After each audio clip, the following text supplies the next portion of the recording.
Unified 911, anong matutulong namin sa'yo? Anya ti maitulong mi ken kahapon. Anong may tatabang ko sa imo? Unsay akong ikatabang nimo? Ngini makadabang na misel ka no? Sa anumang wika o dialekto, may tulong na darating sa iyo.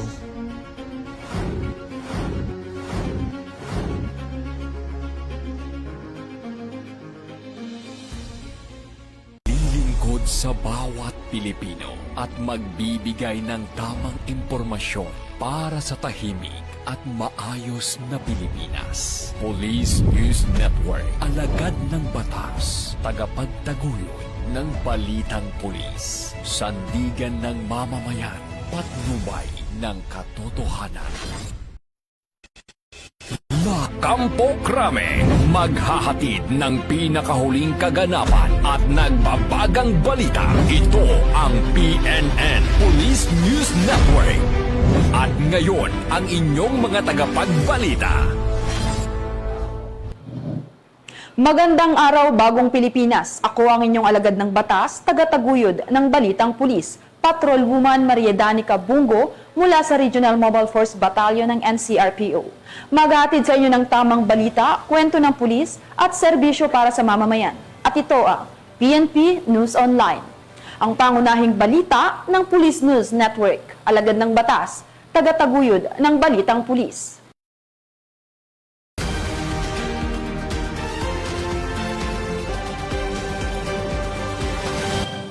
Narito ang mga balitang dapat niyong abangan. Magkasintahan na aresto sa Iloilo matapos makumpiskahan ng hinihinalang shabu na nagkakahalagang 4,900,000 piso sa ikinasang operasyon. Cotabato City Police Office, pinarangalan ang kabayanihan at dedikasyon ng Cotabato City PNP sa kanilang ipinakitang serbisyo at sakripisyo sa naganap na mass rallies.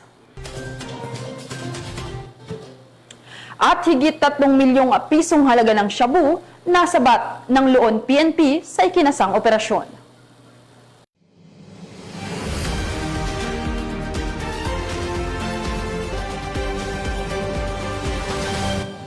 Narito ang mga balitang hatid ng ating PNN correspondents mula sa iba't ibang panig ng bansa.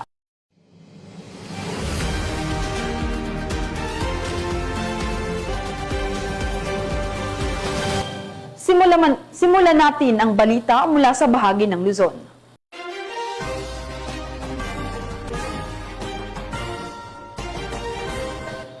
Matapos ang pananalasa ng buhawi sa Santa Maria, Ilocos Sur, nagsagawa ng clearing operation ang mga otoridad upang matiyak ang kaligtasan ng mga residente at maibalik ang kaayusan sa nasabing lugar. Yan ang balitang hatid ni Police Corporal Juana Marie N. de los Santos. Nagsagawa ng joint clearing operation ang mga otoridad matapos ang pananalasa ng buhawi dulot ng super bagyong Nando na tumama sa iba't ibang barangay ng Santa Maria, Ilocos Sur nito lamang Lunes ng umaga. Ang nasabing operasyon ay pinangunahan ng Santa Maria Municipal Police Station katuwang ang Municipal Disaster Risk Reduction and Management Office, Bureau of Fire Protection, lokal na pamahalaan at mga barangay officials. Layunin ng clearing operation na agad na maalis ang mga nakahambalang na puno, poste at debris sa mga pangunahing kalsada upang maibalik ang normal na daloy ng trapiko at matiyak ang kaligtasan ng mga residente. Batay sa inisyal na datos ng Santa Maria MPS, umabot sa ilang kabahayan ang matinding pinsala sa iba't ibang barangay, katulad sa barangay Nagtupakan, 5 ang totally damaged at 7 ang partially damaged na kabahayan. Sa barangay Maynganay Sur naman, 1 ang partially damaged, sa barangay Tinaan, 1 rin ang partially damaged, samantala sa barangay Maynganay Norte, 2 ang totally damaged at 8 ang partially damaged.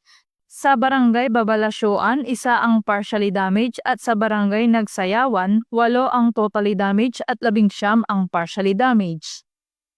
Patuloy namang nagsasagawa ng clearing at monitoring operations ang mga otoridad upang masiguro ang kaligtasan ng publiko habang nagpapatuloy ang rehabilitasyon sa mga apektadong barangay. Mula dito sa Ilocos Region, Ako ang inyong PNN correspondent, Police Corporal Joanna Marie N. Santos, alagad ng batas, tagataguyod ng balitang pulis. Maraming salamat, Police Corporal De Los Santos. Nagsagawa ng forced evacuation ang Cagayano Cops sa mga residente ng Apari, Cagayan na apektado ng tumataas na storm surge bunsod ng masamang panahon. Layunin ng hakbang na ito na mailigtas ang mga kababayan natin sa posibleng panganib. Ang kabuang detalye mula kay Patrolwoman Wendy Rumbawa. Sa kabila ng malakas na ulan at matinding hangin, mabilis at organisado ang isinagawang forced evacuation sa mga kabahayan na apektado ng malakas na storm surge sa Zone 5, Barangay Padaya, Apari, Cagayan at tiniyak ng Cagayano Cops na ligtas na mailikas ang mga residente at maidala sa evacuation center nito lamang kasagsagan ng bagyong Nando kahapon ika-22 ng Setyembre ngayong taon. Pinangunahan ni Police Major Juniel A. Perez, Officer in Charge ng Apari Police Station, katuwang ang Municipal Disaster Risk Reduction and Management Office Apari at mga opisyales ng nasabing barangay. Hindi naging hadlang ang delubyong dala ng bagyo upang ipagpatuloy ng mga kapulisan ang kanilang tungkulin. Ang pagtutulungan ng Philippine National Police at iba pang ahensya ay patunay ng kanilang tunay na serbisyo publiko. Ang Cagayano Cops ay nanatiling handa at nakatuon sa pagprotekta at paglingkod sa mga mamamayan sa kabila ng anumang pagsubok na dala ng kalikasan. Mula dito sa Lambak ng Cagayan, ako ang inyong Police News Network Correspondent, Patrolwoman Wendy Rumbawa, alagad ng batas, tagataguyod ng balitang pulis. Patrolwoman Rumbawa. Isinagawa ang preemptive evacuation sa Sablayan Occidental, Mindoro dahil sa banta ng bagyong Nando. Inilikas sa mga residente sa mababang lugar at baybayin upang matiyak ang kanilang kaligtasan, habang naka-alerto ang mga otoridad at nakahanda ang mga evacuation centers. Yan ang hatid ni Patrolwoman Dara Falogme. Agad na isinagawa ng mga tauhan ng 104th Special Action Company, 10th Special Action Battalion, katuwang ang Philippine Coast Guard sa Sablayan, ang preemptive evacuation sa humigit kumulang na 25 pamilya sa Sitio Pandan, Barangay Claudio Salgado, Sablayan Occidental, Mindoro, nitong Lunes, Setyembre 22. Ang hakbang na ito ay bilang tugon sa banta ng matinding sama ng panahon, dala ng Super Typhoon Nando. Ayon sa ulat, isinagawa ang paglikas upang matiyak ang kaligtasan ng mga residente sa mga lugar na posibleng maapektuhan ng pagbaha, malakas na hangin at pagguho ng lupa dulot ng bagyo. Pinangunahan ng mga nasabing tropa at ng Philippine Coast Guard ang maayos na paglilikas at ligtas na pagdadala ng mga evacuees patungo sa mas matibay at ligtas na evacuation center.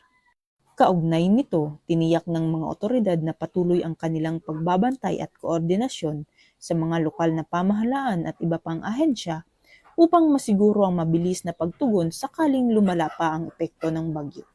Nasa estado ng heightened alert ang mga otoridad habang nananatili ang sama ng panahon sa lalawigan. Sa ngayon, patuloy ang pagtutok ng mga otoridad sa sitwasyon ng Occidental Mindoro habang nananatiling nakabantay ang mga ahensya ng gobyerno para sa anumang posibleng paglikas o rescue operations.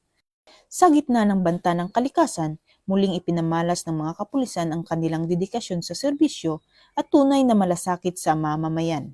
Pinapaalalahanan ang lahat na manatiling kalmado, laging handa, at makiisa sa mga hakbangin para sa kaligtasan ng lahat.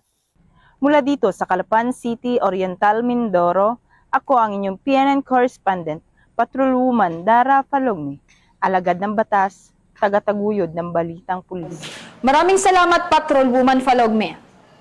Sa Orani, Bataan, matagumpay na nakapagsagawa ng buy-bust operation ang Orani PNP, kung saan naaresto ang isang sospek at nasamsamang mahigit 156,000 pisong halaga ng hinihinalang shabu sa nasabing lugar.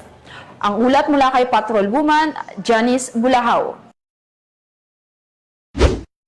Matagumpay na isinagawa ng mga tauhan ng Orani Municipal Police Station Drug Enforcement Unit ang isang bypass operation na nagresulta sa pagkakaaresto ng isang suspect at pagkakasamsam ng iligal na droga sa Barangay Bagong Paraiso, Orani, Bataan. Ayon kay Police Colonel Marites A. Salvadora, Provincial Director ng Bataan Police Provincial Office, pinangunahan ng Orani MPS sa ilalim ng pangangasiwa ni Police Major Patrick Carlo R. Balcanao, Chief of Police ng Orani, ang operasyon na isinagawa sa pakikipagtulungan ng PIDEA Regional Office 3.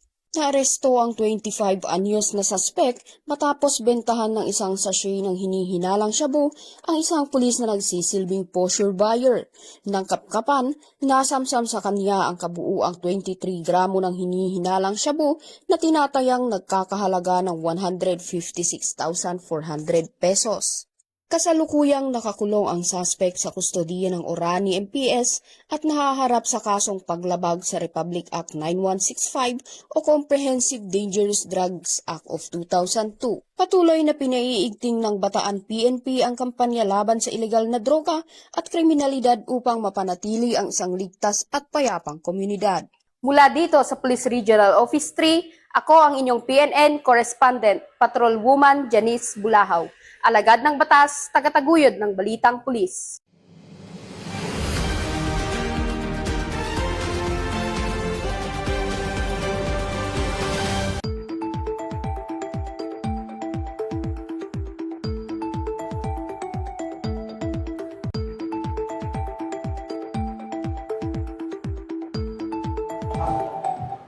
Para sa ating weather update, alas 3 ng madaling araw kanina, namataan ang mata ng Super Typhoon Nando sa layong 240 kilometrong kanluran ng Calayan, Cagayan.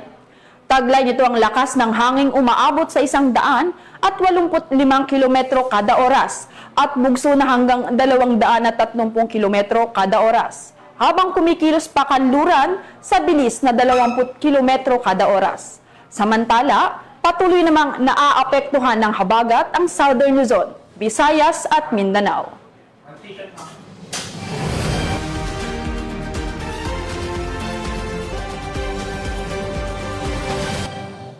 Tunghayan naman natin ang mga balita mula sa Visayas.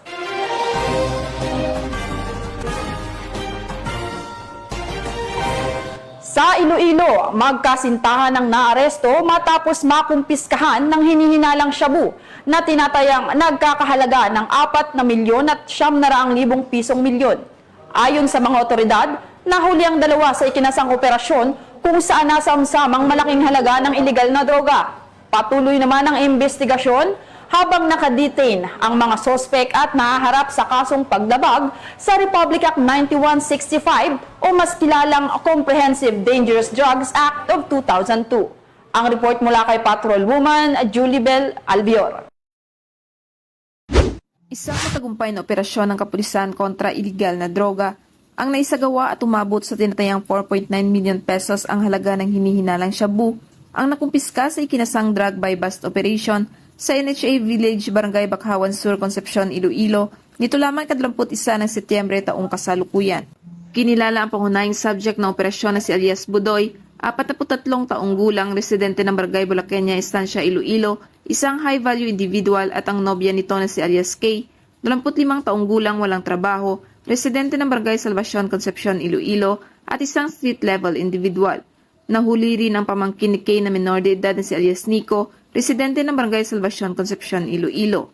Ang matagumpay na operasyon ay bunga ng isang taong pagmamanman at pagsubaybay laban sa suspect na isinagawa sa pamamagitan ng pinagsamang puwersa ng kapulisan ng Iloilo Provincial Drug Enforcement Unit, Provincial Intelligence Unit, Concepcion Municipal Police Station, 2nd Iloilo Provincial Mobile Force Company, at Estancia MPS.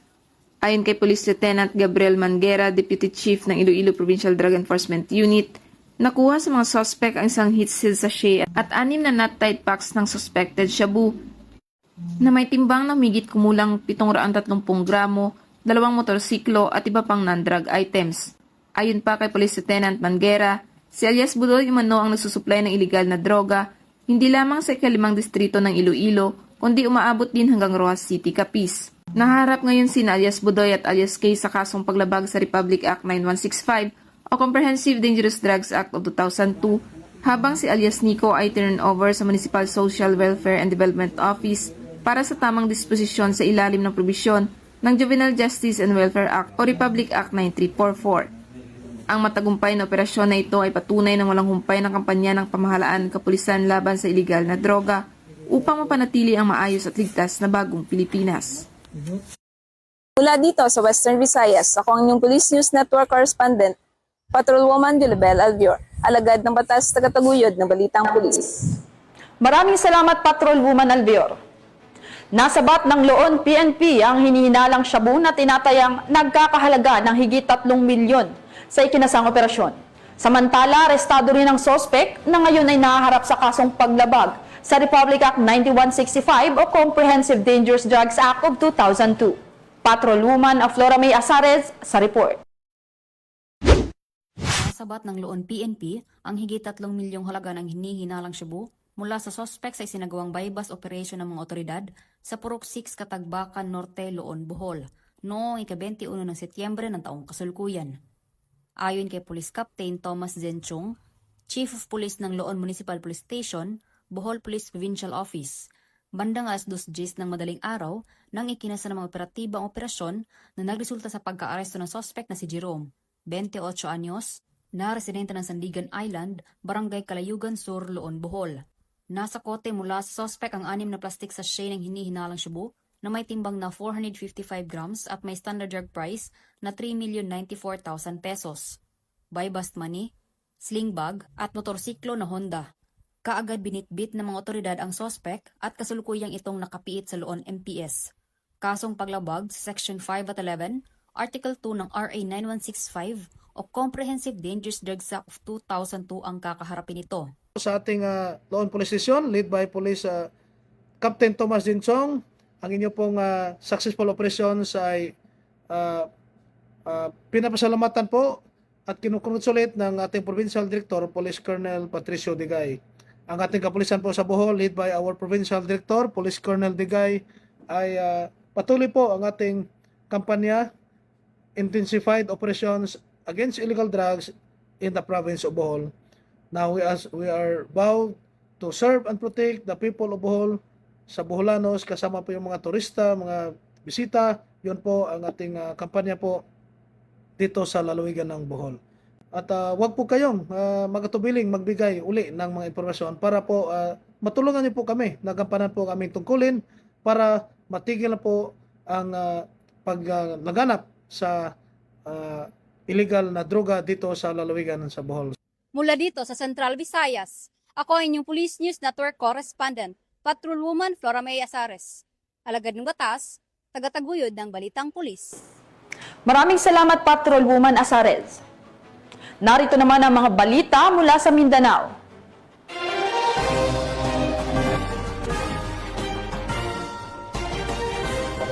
Pinarangalan ng Cotabato City Police Office ang kabayanihan at dedikasyon ng Cotabato City PNP sa kanilang ipinakitang serbisyo sa naganap na mass rallies. Kinilala ang sakripisyo at pagtsatsaga ng mga pulis na nagbigay ng seguridad at nagpanatili ng kaayusan sa gitna ng mapayapang pagtitipon. Ayon sa pamunuan, ang pagkilala ay simbolo ng pasasalamat sa kanilang malasakit at walang pag-iimbot na paglilingkod sa komunidad. Ang report mula kay Patrolwoman Maricris Algabre. Pinarangalan ni Police Colonel Jibin M. Bungkayaw, City Director ng Cotabato City Police Office, ang kabayanihan at walang sawang dedikasyon ng mga kapulisan sa naganap na kilos protesta nito lamang ika-21 ng Setyembre taong kasalukuyan sa Cotabato City. Sa pamamagitan ng kanilang mataas na pagtitimpi at profesionalismo na pangalagaan ng ating mga pulis ang konstitusyonal na karapatan sa mapayapang pagtitipon habang naiwasan ang anumang hindi kanais-nais na pangyayari. Sa kabila ng mga hamon, nanindigan ang ating kapulisan upang mapanatili ang kapayapaan at kaayusan at masiguro ang kaligtasan ng lahat ng lumahok at ng buong komunidad. Anya, Police Colonel Bungkayaw, ang kanilang disiplina at pagpipigil sa sarili ay sumasalamin sa tunay na diwa ng paglilingkod bayan, ang protektahan ng buhay, igalang ang karapatan at panatilihin ang seguridad ng lahat. Pinararangalan natin ang ating mga alagad ng batas na patuloy na nagpapakita ng tapang, pagtitiyaga at dedikasyon sa paglilingkod sa mga Cotabateño. Ang mga kapulisan ay tunay na maituturing bayani sa ating bansa, isang pagpupugay sa ating mga bayani sa PNP, tagapangalaga ng kapayapaan at seguridad ng sambayanan. Mula rito sa Rio ng Bangsamoro, ako ang inyong Police News Network Correspondent, Patrolwoman Maricris Algabre, alagad ng batas, tagataguyod ng balitang pulis. Maraming salamat, Patrolwoman Algabre. 3 sospek ang naaresto sa Sulu matapos makumpiskahan ng ilegal na droga na nagkakahalaga ng mahigit kalahating milyong piso. Isinagawa ito sa ikinasang operasyon ng mga otoridad laban sa illegal drugs. Narito ang ulat mula kay Patrolwoman Luis Mariconde. Ang tinatayang 510,000 pisong halaga ng shabu sa isinagawang drug bypass operation ng Philippine Drug Enforcement Agency Sulu, katuwang ang Hulo MPS SPPO, 54th Special Action Company, 5th Special Action Battalion, PIO Sulu PPO, Regional Intel Unit 9, 1st PMFC Sulu PPO, National Intelligence Coordinating Agency, Sulu Maritime Police, PCG Western Sulu, PCG K9 Sulu, Special Operation Unit Sulu, PCG Intel Unit Western Sulu, at Patikol MPS sa PMC Street Barangay Busbos, Hulo Sulu, ito lamang ika-21 ng Setyembre taong kasalukuyan. Kinilala ng mga otoridad ang mga sospek na sina alias Ban, lalaki, 31 anyos, may asawa, magsasaka, residente ng Bungaw, Tawi-Tawi, alias Glenn, lalaki 34 anyos, may asawa, miyembro ng KAFGO, residente ng Barangay Liyang, Patikol, Sulu, at alias Tas, lalaki 48 anyos, may asawa, driver at residente ng Bungaw, Tawi-Tawi. Nakumpiska sa mga sospek ang 2 vacuum-sealed packs ng hinihinalang shabu na may bigat na 75 gramo at nagkakahalaga ng 510,000 piso na nakabalot sa bond paper, isang unit ng caliber 45 pistol na may magazine at 4 na bala at iba pang mga non-drug evidence. Mahaharap ang mga sospek sa kasong paglabag sa Republic Act 9165 o Comprehensive Dangerous Drugs Act of 2002 kapag napatunayang nagkasala ang mga ito. Ang mga nakumpiskang ebidensya at ang mga sospek ay kasulukuyang nasa kustudiya ng PIDEA Sulu para sa dokumentasyon at tamang disposisyon. Sa patuloy na kampanya ng mga otoridad laban sa iligal na droga, muling iginiit ng mga kapulisan na walang puwang sa lipunan ang mga sangkot sa ganitong uri ng kriminalidad. Ang matagumpay na operasyon ay patunay ng mas pinaigting ng pagbabantay at pagtutulungan ng mga law enforcement unit upang mapanatili ang kaayusan at kaligtasan ng publiko. Mula dito sa Zamboanga Peninsula, ako ang inyong PNN Correspondent, Patrolwoman Luis Mariconde, alagad ng batas, tagataguyod ng balitang pulis. Maraming salamat, Patrolwoman Conde. At yan ang mga balitang nakalap ng ating PNN correspondents mula Luzon, Visayas at Mindanao. At bago po tayo magtapos, nais ko lamang pong batiin ng isang maligayang karawan ng aming senior PIS at matikas na video journalist, Patrolman K. Shubal. Happy birthday, sir! At shoutout din po sa Budas Belly Tondo Branch kung hanap po nila ay masarap at malinamnam na siomai, dumplings at dimsum. Dito ka na sa Budas Belly. At mga ka-PNN, 93 days na lang, Pasko na!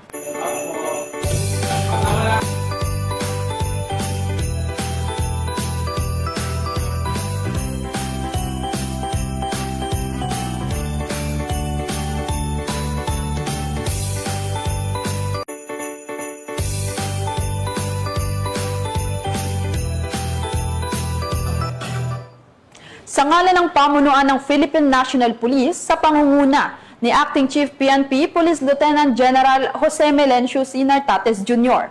at sa pamumuno ni President Ferdinand Bongbong Marcos Jr., kami ay maglilingkod sa bawat Pilipino at magbibigay ng tama at balanseng balita. Mula rito sa tanggapan ng tagapag-ugnay ng pambansang pulisya, kami ang inyong alagad ng batas, tagataguyod ng balitang pulis. Ako ang inyong tagapag-ugnay, Patrolwoman Maria Danica Bacal Subungo, mula sa Regional Mobile Force Battalion ng NCRPO. Maghahatid ng tamang balita, kwento ng pulis at serbisyo para sa mamamayan. At ito ang PNP News Online, ang pangunahing balita ng Police News Network.